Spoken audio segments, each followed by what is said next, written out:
So, Ian, what do you think about when you're going to buy seafood in supermarket?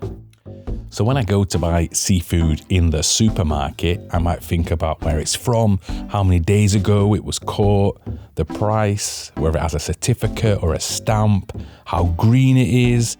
And because I'm a vegetarian and I don't eat fish, I would probably also think about why I'm in a supermarket buying the fish and how much happier that fish might be swimming around in the sea rather than being trapped in its plastic prison. You got a good point there, Ian. But what about labor? You know what? I never, ever, ever think about labor and fish in the same context. You should. I definitely should. You know what? We should probably start thinking about it a bit more. Maybe we should make a podcast about it.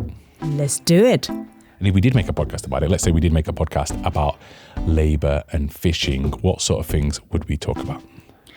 You know, first thing first, we have to think about who are the fish workers, right? And how they migrate and what the role of unions and if consumer can do anything about it and who are the supporting unit to help those fish workers working far out at sea. Okay, but I don't know anything about that. How can we make such a podcast? But there are many experts out there, Ian. Come on, you go and talk to them and come back and chat with me then.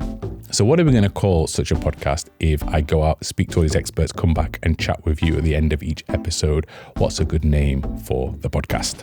It's so obvious. It's fishy work.